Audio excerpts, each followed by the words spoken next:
أهلا بكم في النجم الصاعد. نجمنا لهذا اليوم هو من قارة أفريقيا، وتحديدا من المغرب، من مواليد 2007، أحمد حديدوش، الذي يقول عن نفسه: أنا كنت أبحث عن نادي حتى أمارس هوايتي المفضلة وهي لعب كرة القدم، إلى أن وجدت ضالتي مع نادي لازراي وجدة المغربي، الذي طورني بشكل كبير. فأنا ألعب في مركز الجناح الأيسر، وأنا أجيد السرعة والمهارة.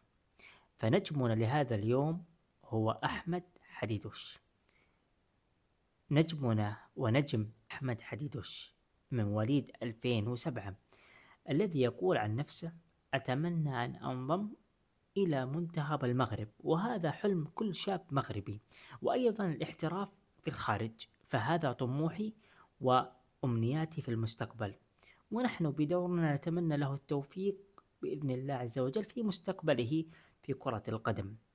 لنتعرف سويا على نجمنا لهذا اليوم ابن المغرب، أحمد حديدوش.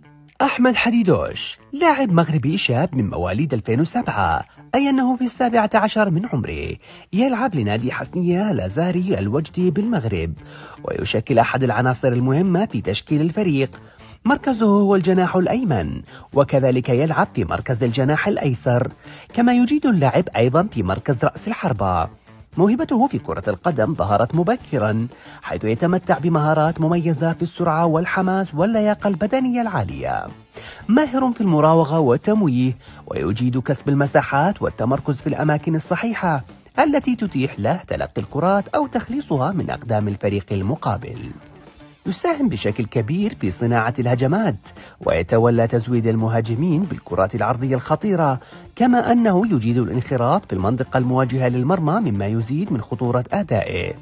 تسديداته قوية، ولديه رصيد من الأهداف، كما يلعب بروح التعاون والتنسيق مع زملائه في الملعب للخروج بأفضل نتيجة.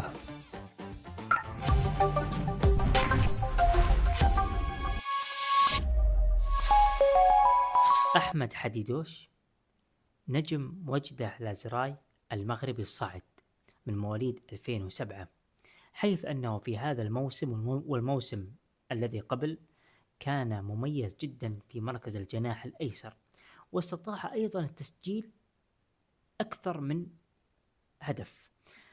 قرابة لعب في الموسم الذي طاف والموسم هذا 11 مباراة، استطاع التسجيل في 14 مرة، حيث أنه يجيد التسجيل من أنصاف الفرص.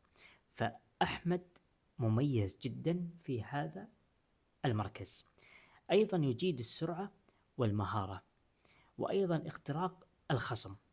أصدقائي، وقبل الختام كما عودتكم، أكاديمية F5 الشريك لبرنامج النجم الصاعد، فرعين، فرع في النظيم وفرع في الرمال.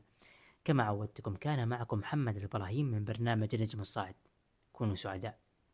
أكاديمية F5 بيئة رياضية صحية آمنة لأبنائنا، تمنحهم متسعا من الوقت لممارسة رياضتهم المحببة وصقل مهارتهم وتطوير مواهبهم والانخراط في الأنشطة الرياضية والتعليمية والتدريبية.